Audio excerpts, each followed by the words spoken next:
typically when people are asking for advice or solutions really early in a conversation, it isn't because they haven't got them, it's because they're afraid of making the wrong choice. They want to shortcut straight to the right answer or whatever it is, and seldom there's a right answer. Like what we're going to try and do is just find the least wrong answer that we can with the information that we've got available.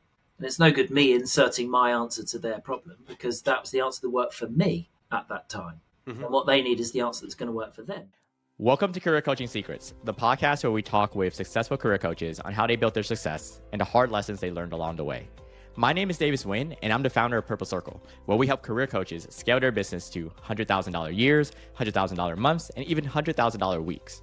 Before Purple Circle, I've grown several 7- and 8-figure career coaching businesses myself, and have been a consultant at 2 career coaching businesses that are doing over $100 million each. Whether you're an established coach or building your practice for the first time, you'll discover the secrets to elevating your coaching business. Hey everyone, welcome to another episode of Career Coaching Secrets podcast. I'm your host Rexhen, and today's guest is James Pickles. He is a certified executive coach, a keynote speaker, and former sales director turned well-being advocate. After burning out in a high-pressure sales role, James rebuilt his career around helping high performers thrive sustainably through real talk workshops and coaching. He empowers leaders and teams to manage stress positively, stay resilient, and achieve results without sacrificing their health or identity. And for me, it's a pleasure to have him on the podcast today. Welcome to the show, James. Thanks for having me, Rexhen. It's nice to be here. It's nice to have you on. I want to know how you got started into this. Where does that inspiration come from? Obviously, in the intro, I touched upon it a little bit, but I want to know from you, how is the story? How does it start?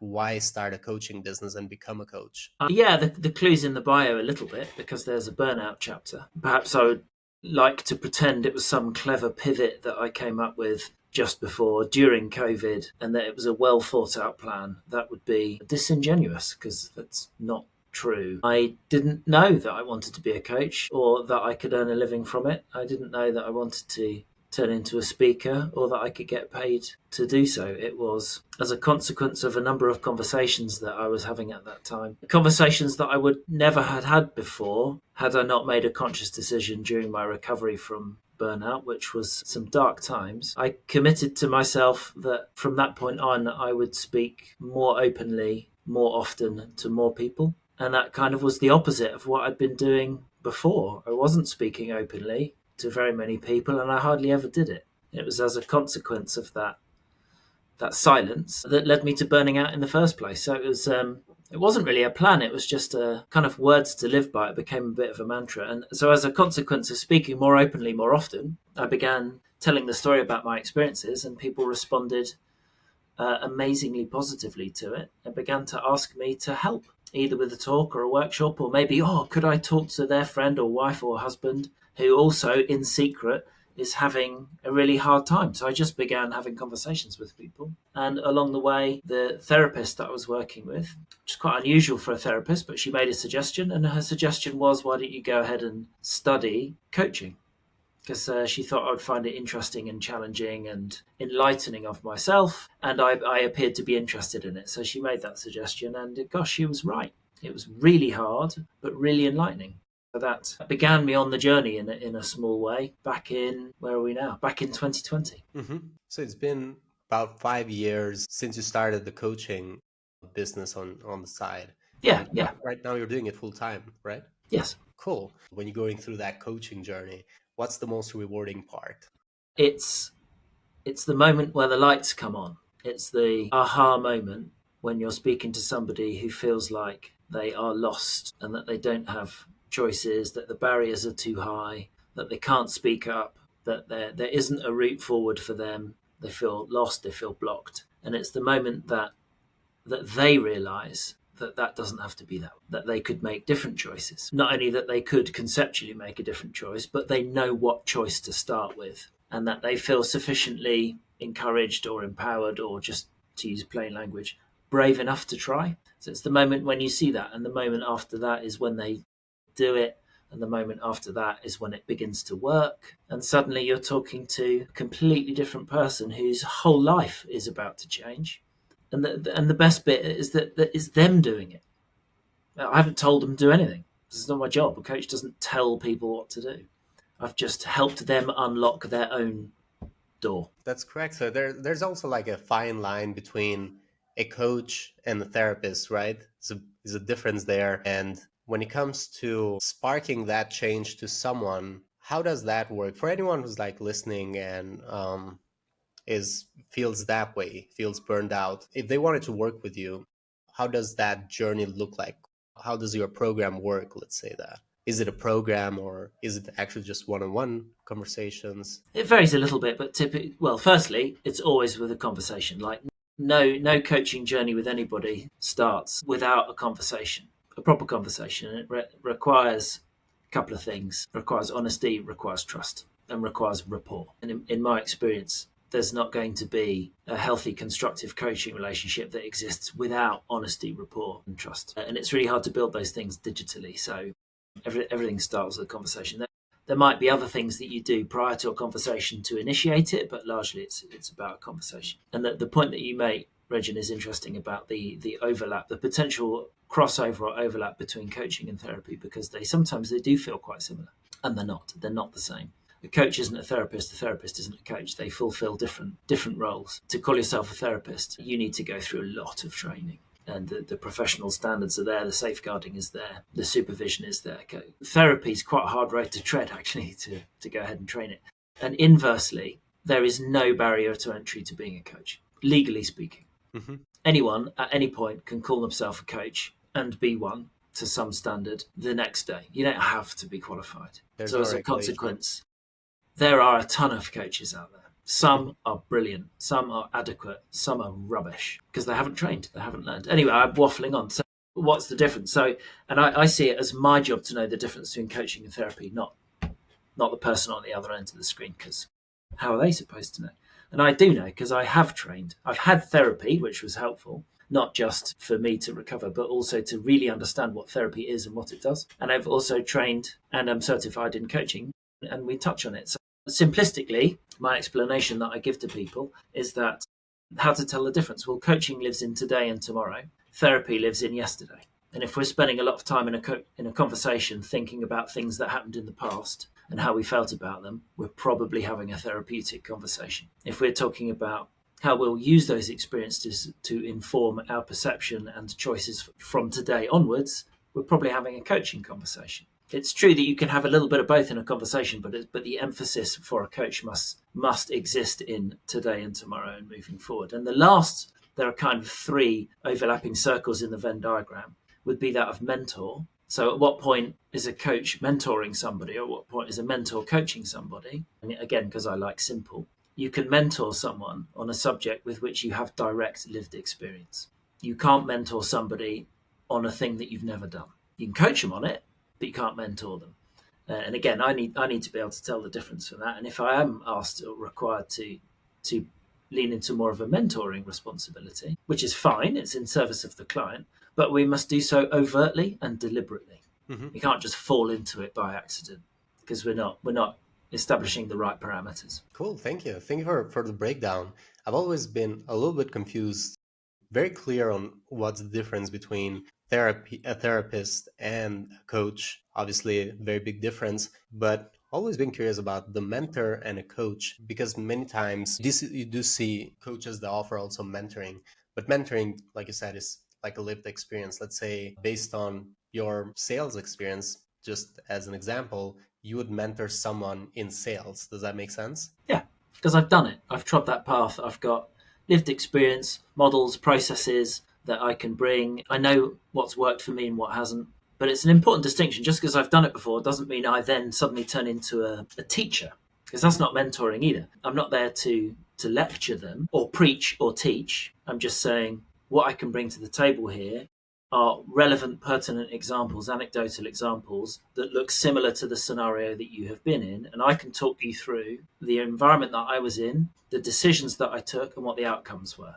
I'll just explain it to you. And what the recipient can then do is draw what's relevant to them and their situation from that. If they so ask for advice, they can say, what would you do in this situation? That's fair enough, because I've done it before. That's mentoring. If I'm just going, I don't really know, I haven't had that experience before, but I'm going to make it up. I'm not saying that's without value, but tread carefully. Yeah, so careful when it comes to like giving advice from a coach's perspective. Generally, you're not telling people what to do. You're trying to unlock those thoughts in the person because they should have the solutions already. They're just not aware of them. And you're kind of like there's potential questions maybe that could spark those thoughts. That's like an easy way to it's like a simple way to explain is like certain questions that you can ask someone might make them think, oh, I never thought about that way. Never thought it about. So yeah. Yeah, that's right, because they most likely they're coming at the issue with their particular perspective and the innate biases that they hold based on their experience. What we're trying to do is get them to step back, step out of the situation, to think more neutrally, more objectively, and away from that kind of binary right, wrong, yes, no thinking. Typically, when people are asking for advice or solutions really early in a conversation, it isn't because they haven't got them, it's because they're afraid of making the wrong choice. They want to shortcut straight to the right answer or whatever it is, and seldom there's a right answer. Like what we're going to try and do is just find the least wrong answer that we can with the information that we've got available. And it's no good me inserting my answer to their problem because that was the answer that worked for me at that time. Mm-hmm. And what they need is the answer that's going to work for them, since they're the one that's going to have to execute it. Like the coaching premise, you go back and you read and learn all the various models of stalwarts of the industry. Go back to coactive coaching, which you've probably come across before. The whole premise of that is that people are whole and capable already. They've got the answers. We're just going to unlock them. Mm-hmm. So the knowledge is there. We just need to like make it visible, or maybe not knowledge exactly, because they might never have done the thing that they're wrestling with, but they have the ingredients. They have the skills and the aptitude and the courage. Like all the ingredients are there. That what they need is help unlocking the different ingredients to try a few things until they've reached the right solution that works for them. So it's more about helping them be a bit more courageous in utilizing what they've got to get to where they want to go, rather than trying to borrow somebody else's shortcuts, which may work in the short term, but that's not a long-term solution. It's like if you've got a headache and you have headaches repeatedly and all you do is pop painkillers. It's not going to prevent you from getting headaches ever again. It just takes the sensation of pain away in the moment. It doesn't deal with the root cause. Mm-hmm. And giving advice often is alleviating symptoms of things in the short term, rather than helping them understand what the root cause is as to why those things pop up over and over again. Absolutely. That's a very good explanation of this. When it comes to the people that you're working with right now, do they fall into a specific category? Is there like an ideal client that you typically work with? And how does the transformation look like for them once they've worked with you? How is the program like? Is it a certain length that they work with you? How would you describe that? Yeah, so typically what we'll do is we'll work together over 2 or 3 months initially, and that translates into probably 6 sessions. And initially the sessions are quite close together as we begin to build the rapport and the understanding and the trust, etc., etc. So the first 1 or 2 sessions usually are about a week apart, and a session might last between kind of 50 minutes to an hour and a half, give or take, kind of depends on the situation. And how I explain to people is the work might sound a bit counterintuitive, but the work happens between the sessions, not in them. The sessions are there to understand the problem, think more objectively about it, come up with potential solutions that people can try.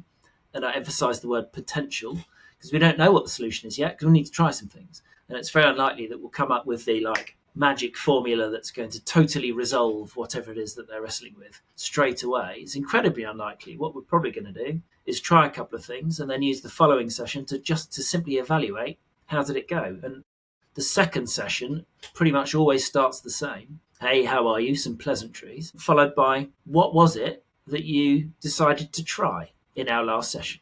What was the scenario? What did you decide to try? And they go, oh, it was this. And then I say, how'd it go? It's not a quiz. You can't win it.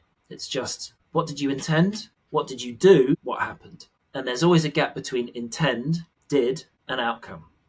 Because no plan survives. Like I've done tons of team sport, right? So I played lots and lots of rugby and racket sports and things. And I was a captain of a rugby team for a long time. And it was my job to come up with the strategy for the game, which I would spend lots of time on and research the opposition and all of that stuff. And the number of times that the strategy survived past 5 minutes was precisely none. Like there's an approximation of what we're going to do, but until we're actually doing it, we don't know if it's going to be appropriate. And sometimes it totally isn't, because the team that we thought were coming is composed of completely different people from what we expected. So you just got to map it out on the fly. So as a like a metaphor or analogy, it's quite a good one, because whilst we're sitting in a nice, calm, safe room, we can come up with all kinds of scenarios and second guess them. But until you're actually in it, you don't really know how you're going to respond. So we take all the pressure out of whether or not it was successful. We don't know that yet. What we're going to do is just evaluate what was the scenario, what did you try, and how did it work? And then we're just going to pick out the bits that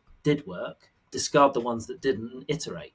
So we're just going to build on whatever positive outcome happened. And because a bit of momentum comes, because they're like, I thought I couldn't do anything differently. Turns out I could. Did I do all the things? No. Did I do a couple? Yes. Did I come up with a couple of things we hadn't actually discussed in the session, but I was on a bit of a roll, so I tried something else? Yeah, terrific. Well done you. And how do we iterate that? What's plus one? What does plus one look like in terms of incremental gains? And then they gradually build up this kind of new habit, because that's what it is, really. We're going to make different choices and establish new habits. And habit forming, according to what research you read, takes approximately 90 days of repetition, conscious repetition, to stick before it becomes automatic, just meaning happens without you even thinking about it. So you need to do it loads of times before it sticks, before it becomes your default. And that needs time as well. So there's almost no point in us having a session every single week. Very unlike therapy, in which you definitely would have a session every single week, probably at the same time and on the same day. Coaching doesn't work like that. We're going to build out the time. The better I do my job, the less you need me. It's the weirdest profession, right, which we almost intentionally make ourselves redundant as quickly as possible. Because you should be able to execute all of this without my help. That's the goal, isn't it? That you don't need me anymore, because it's all you. So it's quite a really verbose way of answering a simple question. I do 6 sessions, takes about 3 months. Could have just said that. And then we reevaluate where we've got to, and then decide to what extent we want to carry on with another 6. Typical clients for me quite often look like people like me, because they've met me, my experiences resonate with where they are, and they feel comfortable that here's somebody that will understand them. So quite often they look, I'm a middle-aged man now, I'm 51 years old. So quite often it will be people who are in their late 30s to kind of mid-50s, roughly. Gender balance is really equal, funnily enough. It's not all men, it's not all women, a mixture of both. But it's usually people that have got quite high-pressure jobs, that are quite senior. They've usually got children, which means they're spinning a lot of plates. And that was the position that I was in as well. So people with targets, often people in sales positions or client-facing roles, often people roughly in middle age, often people who are under a lot of pressure and are worried that they're not wearing it very well, and they're worried about what the outcomes will be for them. Thank you for the details on this. And so I would say, kind of like, or what I found mostly from the interviews, is that generally the ideal client of a coach is them before coaching, kind of. So you in your sales position would have been the perfect client for who you are today, kind of. Would make sense. I would have, but with one quite important exception. I'm often, when I do talks and workshops about the experience of burning out and all the rest of it, one of the most frequent questions is, if a time machine had been invented and I could hop in it and go back in time, what advice would I give my younger self that could have prevented the dreadful experience from happening? It's a great question. And I think that the answer is absolutely nothing that young me would be prepared to listen to. Because I didn't think that was a problem. I see. So you would say you were not ready to be coached at that time. No, completely closed to the idea. Even if somebody suggested it, I probably would have said no. I might even have done so quite forcibly, because I didn't have any role models or observed experience of other people that I respected having gone through that process. So I didn't have anybody to learn from.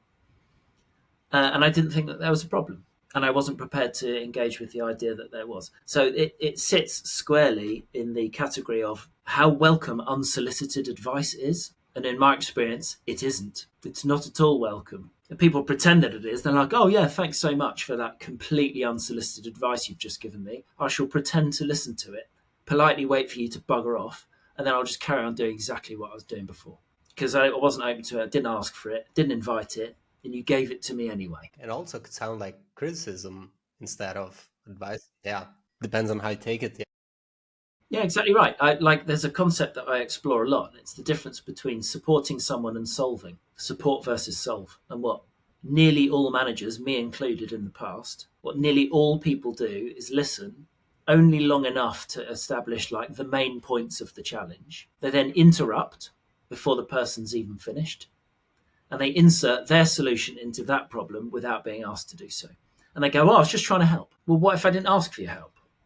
And you're giving it to me anyway. I didn't ask for it. What I wanted was support, but you're giving me a solution. I haven't asked for a solution. And people are really unclear as to what their job is in that moment. And they default to solve because as human beings, are so successful because we've become really, really good at shortcutting and identifying threat. So we are pattern recognition engines geared to look for tigers in the undergrowth or what have you, and jump really quickly to what the solution is. And at work, we do the same. Listen a little bit, put the solution in, move on because we're all really busy. So any sentence that starts with why don't you just have you thought about, is probably somebody inserting an unsolicited solution into a problem. Yeah. And for the coaches listening, I want to move a little bit the conversation onto marketing. How do you find people, or how do people find you right now? What marketing channel works best for you? Well, here's what they don't teach you in coaching school, really. They teach you how great coaching is and how everybody loves it, and how it can solve so many problems, and how delighted people are going to be coached. And in my experience, that's mostly horseshit. That's not what happens. You think, oh, I'm a coach now. That's going to be great. People are going to be banging on my door asking to be coached. No, they're not. No, they're not. Nearly everyone that I've met doesn't end up being a client. And if you think about it, the probability of me meeting somebody for the first time and me being exactly the right coach for them and that they're ready to be coached by me on that is actually very small. But far more likely that I'm not the right coach for them at that moment. It's much more likely. It's much more likely that they're not ready to be coached. So it's a question of timing as well as me versus them, not versus our what's the word I'm looking for? Our compatibility, in all probability, isn't there. So you need to have a conversation and find that out. So your question was, a version of do they find me or do I find them? Was a bit of both, but mostly I have to go out and put myself into scenarios where I might meet people who are interested. And for me, and it's a bias that I have, I'd much rather be out in the real world speaking to actual human beings in 3D. Like, I do stuff like this because you and I live thousands of miles apart. So this is how we have to do it. But it's absolutely my least favourite way of speaking and meeting people by miles. I'd much rather get on the inconvenience of travel. I'd far rather do that and spend time with human beings and get to know them a little bit, even though it's a bit of a hassle. That would have been interesting, actually, to have this podcast in person. They're good fun in person. I enjoy them a bit more. It's more authentic because we're sitting in the same room. Absolutely. But means to an end. So you basically like to be more on the real world versus like marketing yourself on LinkedIn or social media or anything like that. Does any of those channels work for you? Yeah. So I'm on LinkedIn a lot. Mm-hmm. My voice on LinkedIn is the same as this voice now. So how I write and how I speak on LinkedIn is exactly the same. Back to I'm going to be more open more often. So my previous LinkedIn voice would have been pretty corporate bullshit, let's be honest, farming out marketing messages that somebody else had written, pretending that they're mine, and pretending that I'm very interested in them. And that was sometimes true, but mostly it wasn't. I don't write like that anymore. And when I meet people on LinkedIn virtually, my first question is, where are you physically located? Not in a creepy stalker way. I'm just like, where are you in the world? And I live in southwest London. And, my universe is very London-centric by virtue of the industry that I worked in. And LinkedIn, of course, is an echo chamber like all social media. So it's more likely that I'm going to have a collection of people that are a bit like me, and most of them are going to be in London. So I find out where they are. And when people go, hey, should we have a virtual coffee? I'm like, yeah, but what if we had a real one? Where are you? And unless it's flipping miles away, I'll be like, great, let's meet in the middle. Let's go and have an actual coffee like actual humans and have a conversation. It takes longer, costs more, and it's more hassle. But the the depth of relationship and the speed with which we get to it is exponentially better. It's more likely to stick than just a call on Zoom. Yeah, I mean, if it can't happen, it can't happen, but it definitely won't happen if I don't ask. So that's my choice. So I use LinkedIn and social media in order to connect with people for the first time. But then what I really care about is, where are you? How can we meet? Cool. Do you have any goals right now with your coaching business that you're working towards for the next 1 to 3 years? How do you see the coaching business for you changing? Do you want to continue to expand? Do you want to keep it where it is? Do you have any certain specific goals that you'd like to share? Well, you mentioned earlier on people wanting to scale to a million, did you say? Like $1 million a year or something? Mm-hmm. And I look at that and think, good for you. That is 100% not what I want. I don't want to be earning whatever the GB pound equivalent of $1 million is. Don't even know what the exchange rate is anymore. I spent a lot of time chasing after large sums of money, and the cost of earning those large sums of money was almost so high that it killed me. So I'm no longer interested in the pursuit of riches. I had to recalibrate, for lots of reasons, really recalibrate what enough looked like. Bearing in mind my entire professional career before that, before burnout, before this, was predicated on the idea that however much I had, it wasn't enough, and that I should always strive for more. And the extent to which that is the fault of the rampantly consumer-led life that we live now, we're constantly bombarded of messages to consume more and more and more stuff that's really bad for us and the planet and our health and our well-being. Definitely a victim of more is more. And now I think, no, it isn't. It's really important to know what enough looks like for you and strive for that. Because if you've got enough, literally, well, that's enough then, isn't it? So why would I need more than enough? That's just greedy. So determine what enough is and work towards that. So again, I'm finding yet another way to not answer a simple question. I'll answer it now. What do I want to do? For me, enough would probably be about 20% more than I'm currently doing, which would still be way less than I used to earn. So I want to scale up a bit. I'd like a little bit more consistency. And the spread of what I do for money now between coaching and doing talks and workshops. I really enjoy the talks and the workshops, the interactivity of it, because it's about being with people, and I like being with people. I'm a team sport kind of a guy. I'm perfectly happy to be one-to-one with somebody, but really I like being in team environments.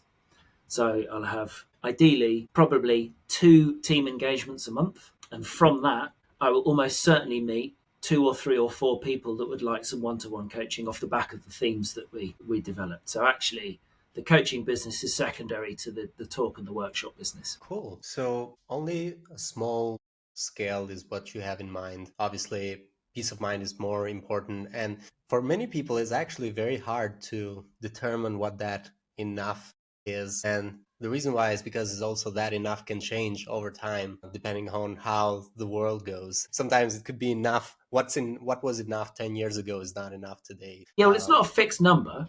Yeah. Because prices go up. Mm-hmm. They always never go down, if you've noticed that. They always go up. So enough is relative to whatever the retail price index is. Enough is relative to inflation. It's the buffer. We've got to have enough to pay all of your bills. Like, there's several flavors of enough, right?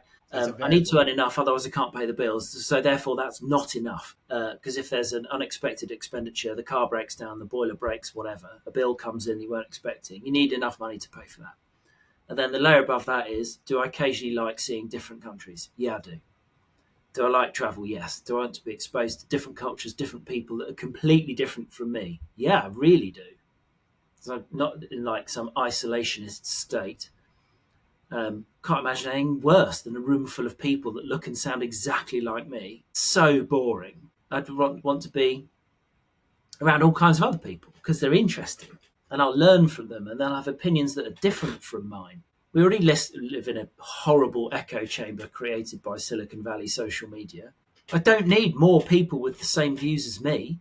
I need more people with different views from me. Otherwise, I'll just become this dullard expounding the same views over and over again. No thanks. So anyway, waffling on. So you need a little bit for travel and for fun and for unexpected stuff. And if you've got kids, I do, some people don't. Maybe you need to give them a hand buying the things that they want or enabling the life that they want. But beyond that, you don't need anything else. You don't. And the cost of having it is probably higher than the value of it. And that's where I went so wrong. The cost of having it was so much bigger than the value of having it.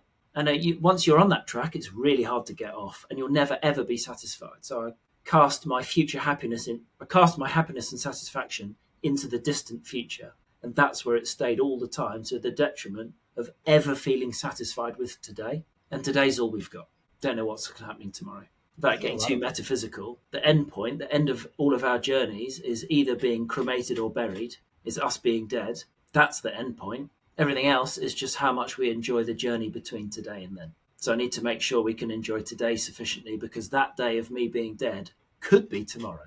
We don't know. So let's make sure we're having some fun today. Thanks very much. Thank you. Thank you. I think a lot of coaches are going to resonate with that.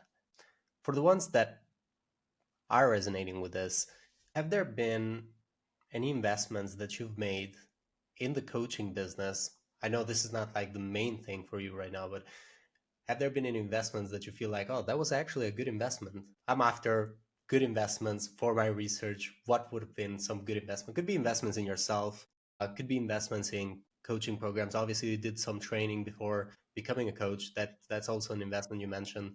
Could be communities that you take part of. What are some good investments that you'd like to share for anyone? Yeah, it's a really good question, right? And the difference in terms of things that I've invested in, the only thing that I'm in control of is how I spend my time. That's it. It's the only thing I'm in control of. I'm not in control of anything else. How I spend my time. And what I didn't spend my time on very much before was in the relationships of the people around me. I didn't invest in or be aware of my support structure, which is largely people. I didn't invest in them. I didn't invest my time in it. It was just a thing that I took for granted. And if you've heard of the expression work hard, play hard, so most people have, and break that down into, it means that you're really clear on your work ethic. Most people can describe their work ethic. And if you push them, most people can describe their play ethic. Work hard, play hard. The harder I work, the harder I'll play. And that's supposed to give balance. But for me, there's a triangle, and the third side of the triangle is rest ethic. Work hard, play hard, rest hard. And you need to invest decisive attention. You need to prioritize each of those things. So what have I invested in? I've invested in my permission to myself to invest time intentionally on the support structure of the people that are around me. I can't do this alone. And if I could do it alone, I wouldn't, because I'd be so lonely. So I invest time in those relationships. I invest time in those people. I sometimes also invest in a laptop or technology, and as I've said before, I invest heavily in the money that it takes for me to travel to where people are. I invest in going to face-to-face events and conferences. Ideally, totally off topic from the industry that I used to work in. Ideally, sometimes about coaching, but often not. Because again, I'm trying to invest my time and resources into finding people that have different experiences and perspectives from me. So if I go to a conference full of middle-aged white people, I'm in the wrong place. I'm not interested in that. I want to find opportunities and events with people that look and sound totally different from me, and invest my time and care and attention in them. So no pithy technology that you can get. I mean, with the exception of things like Canva. Actually, there is one exception. Invested in a virtual assistant who happens to be an actual person rather than an AI avatar. But investing time and money in other people that have skills and expertise that I could acquire, but I probably won't, simply because, again, I've got somebody out there that's better than me at stuff with different ideas than I have. So I invest money in paying them to help me create stuff, because their input makes it better than if I did it by myself. And also your hours are limited. If you were to put that many hours on yourself versus delegate that, would go back to that position where you were in initially, where it's like you're blocked with your time, back to burnout potentially, if you're taking everything on your own self. Yeah. I was really crap at asking for help before. Never did it really. Pretend that was fine. So I'm better at asking for help and paying people for their expertise. It's a happy coincidence that the hourly rate that I charge is usually quite a lot less than the hourly rate that they charge. So that works. Mm-hmm. But even if it wasn't, invest in other people's opinions and expertise. They'll make you better. What would you say is a challenge right now for you that you're trying to solve in your coaching business? Isolation. I work for myself. I don't have any colleagues. My biggest challenge, my biggest existential and commercial challenge for my business is to continuing to work by myself and alone. It doesn't suit me. It did suit me for a couple of years. Doesn't suit me now. That's my challenge. having colleagues, again, having co-workers, having people to bounce ideas off, having people to exchange energy with and expertise, and having a physical location to do it. There isn't a little room at the back of my garden by myself. Sorry for interrupting. How I found from the interviews that I've done, how some coaches have solved that is they've either gotten other coaches to help them out in their coaching business as subcontractors, or they've started working as a subcontractor for a company that will do all the marketing and sales, and you just do the coaching, and then you'd have many other colleagues as coaches, but you wouldn't necessarily be a full-time person working for them, but would basically just do the coaching as a contractor. That's one of the ways that I've found for some coaches that I've interviewed. So that model is exactly what I'm pursuing at the moment. Cool, great. So I would describe that as an associate model. So I'm finding opportunities for me to be an associate of somebody else. And on Friday, I've got a chemistry call with a new coaching client where I'm operating under someone else's. So I'm effectively, I'm a subcontractor of them. The person that I'll meet has no idea that I'm not an employee. They will have that idea because I'll tell them, but until then, they don't know. So I'm actively pursuing some of that. Thank you. Thanks so much, James. My final question is, and I generally ask this question as a closing question to every guest that comes into the show. So it does have the word scaling in it. So what advice would you give to other coaches who are looking to scale their impact from your perspective? Coaches that are coaches like you would say, coaches that are not looking to make a huge amount of scale, but just like scale to a point that is comfortable. When you say scale their impact, I don't really understand the question. How many people, like in terms of people, how many people's lives you're touching with your coaching, changing their lives kind of, Okay, well, assuming that they are asking for my advice in the first place, you are, so we'll go with it. My completely biased opinion would be find stages to speak upon, find conferences to speak at, do some podcasts. I don't mind a podcast. I've done, 10, something like that. It's one channel. I mean, weirdly, I don't even like podcasts, as in I don't consume them. I don't listen to podcasts. I have, but I found I was too susceptible to that valuable time that I carve out for myself, for reflection, for my subconscious to do its work. If I'm plugging podcasts into it all the time, I'm not allowing that space. I made a conscious decision to stop listening to podcasts, which is overstimulating myself all the time. Which I hasten to add, Rexhen, it doesn't mean I don't like podcasts as a concept. I think they're brilliant, and I'm really pleased to be on yours. But I almost certainly won't listen to it later. But find a stage. Find your stage or stages to speak upon. Don't worry less about whether it's the right stage for you, as in theatre stage. Just find one and have a go at it, because the audience will be more than one. It might be 5, 10. Last week I was at a pharmaceutical conference and I was a keynote speaker at it, and I presented some concepts and ideas that were tangible and practical that people could walk away and deploy immediately. So I could spread some of the benefit of the experiences and models that I have found that I've helped people with in one-to-one coaching. I could distribute them to 65 people at once. And a part of the question that I think is really important for scale of any sort, be it financial or breadth, going back to my earlier comments, is be really, really clear on what enough is, and don't fall into the trap of doing way more than that, because you couldn't be bothered to figure out what enough was in the first place. Slippery slope. Thank you. Thank you so much, James. For anyone who wants to find you or connect with you, they can go into LinkedIn, James Pickles. They'll be able to find you there.